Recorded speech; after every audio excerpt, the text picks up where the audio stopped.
आजची ही डिश माझ्या मैत्रिणीला खूप आवडली. तिला खूपच वेगळी वाटली. ती म्हणाली अगं किती टेस्टी आहे, खूपच वेगळी आहे. तर महाराष्ट्रात अशी बनत नाही.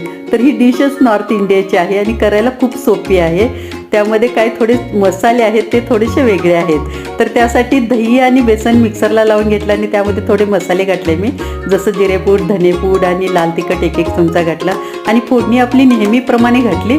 आलं, जिरं, मोहरी, आलं, लसूण आणि लाल मिरची. पण त्यामध्ये फोडणीला मी घातलेलं आहे तमालपत्री. त्या तमालपत्रीमुळे जी टेस्ट येते ना त्या कढीला ती खूप वेगळी लागते, खूप टेस्टी कढी लागते. आणि त्यामध्ये घातलेलं आहे सर्वात महत्त्वाचं आमचूर पावडरमुळे कढी फाटत नाही आणि कढीला एक वेगळी टेस्ट येते. आता ही कढी चांगली उकळल्यानंतर नेहमीप्रमाणे आपली भजी करायचं आणि त्या कढीमध्ये घालायचं आणि 1 मिनिटातच ते परत उतरून घ्यायचं आणि त्यामध्ये हा तडका घालायचा. जिरं, मोहरी आणि लाल तिखटचा तडका वरून घातला की बेस्टपैकी आपली ही कढी पकोडा डिश तयार.